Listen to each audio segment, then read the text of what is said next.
This is my sister Sharyn.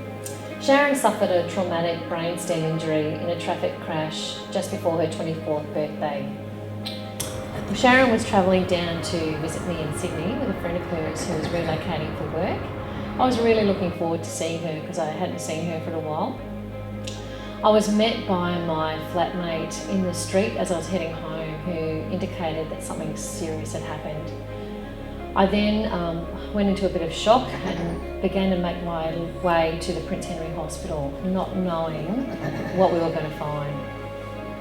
Sharyn wasn't expected to live the night out, and so our family just continued to wait. The wait then continued to occur as she sustained life on life support for the next 2.5 weeks. Once her breathing stabilised, she was airlifted back to the Royal Brisbane Hospital, where she lived for the following 2.5 years. Sharyn wasn't able to hold her head up without support. She was peg-fed, she had a tracheotomy to assist with her breathing. She was dependent on others for any form of movement and any general care. When she moved back to the Royal Brisbane Hospital, I was fortunate that my workplace provided me with a position back in Brisbane. So I relocated back and my life became working and going to the hospital. Sharyn's friends visited her when she first came back to the Royal Brisbane Hospital, but they soon moved on with life. The friend travelling to Sydney with Sharyn was fortunate to escape with minor injuries, but the accident has had a significant impact on his life. Sharyn made some improvement over time. She was able to eat orally, enabling the peg tube to be removed. She was able to sustain her own breathing and managed to slowly over time gain some verbal communication. Her communication is limited and depends on someone assisting her with prompts. The accident broke my mum's heart and eventually it broke my family. My parents did the best they could to care for Sharyn daily.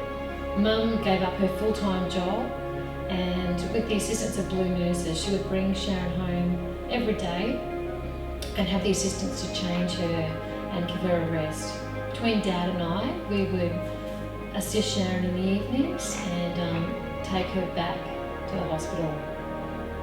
Over time, Dad moved on and eventually remarried, and my brother also relocated and was fortunate enough to move on with his life. Mum's in her 70s and is now living with the impact of the heavy lifting and the long-term care for Sharyn. Whilst she's thankful for the little blessings every day, Mum lives with the ongoing sadness deep within her heart.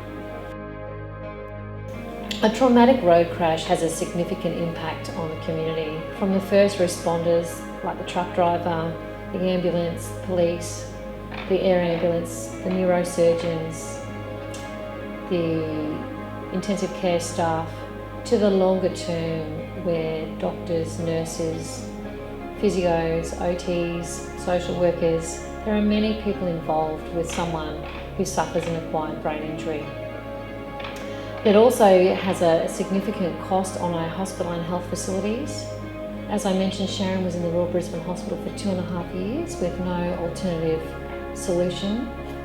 She was fortunate that she was given a placement at Casuarina Lodge that opened 23 years ago next to the Wynnum Hospital.